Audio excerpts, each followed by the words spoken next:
Celui qui tresse sa barbe, dans une autre compréhension, celui qui lisse, je vais expliquer qu'est-ce que ça veut dire, ou accroche une corde en boyau contre le mauvais œil, ou se nettoie après un besoin à l'aide d'un crottin d'animal ou d'un os, qu'il sache que Muhammad sallallahu alayhi wa sallam se désavoue de lui. Qu'il sache que Muhammad se désavoue de lui. Ici, quand il a parlé celui qui tresse sa barbe, en fait, il y a deux manières de comprendre ce qui est voulu par cela dans le texte. Ici, la traduction a été faite par tresser. On peut traduire par aligner sa barbe ou bien la coiffer de la manière des hommes efféminés. Tresser sa barbe, c'est ce que certains parmi les gens de l'Jahiliya, de l'époque pré-islamique, faisaient pour s'enorgueillir sur les gens. C'était une manière spécifique de tresser la barbe. Ça peut vouloir dire aussi le fait, comme a dit Cheikh Ibn Baz, que certains ulama disent ceux qui coiffent leur barbe d'une manière pour ressembler aux hommes efféminés. C'est-à-dire ceux qui exagèrent dans la manière dont ils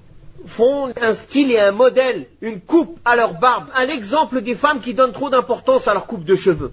Donc dans ce hadith, certains savants voient que c'est les hommes qui font un surplus d'attention à leur barbe en la lissant, en la mettant droite, comme une femme pourrait faire pour ses cheveux. Et ce hadith indique que ces actes-là font partie des grands péchés, car le prophète sallallahu alayhi wa sallam se désavoue d'eux. Puis il a parlé ou accroche une corde en boyau contre le mauvais œil. En fait, c'est les cordes des arcs. Quand on dit les cordes en boyau, car les cordes des arcs avant, elles étaient faites avec les boyaux.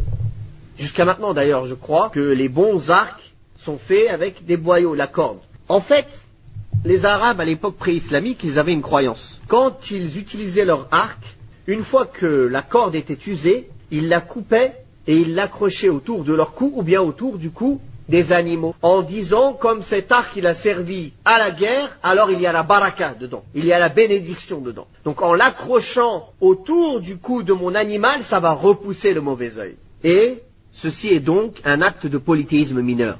Sauf si la personne pense que cette corde peut nuire ou être bénéfique sans le décret divin et sans la volonté divine. Dans ce cas-là, ceci est du polythéisme majeur, comme je l'ai expliqué dans les cours précédents. D'ailleurs, j'avais fait un lapsus, car j'avais différencié les deux cas, et j'avais répété majeur 2 fois à la place de dire mineur.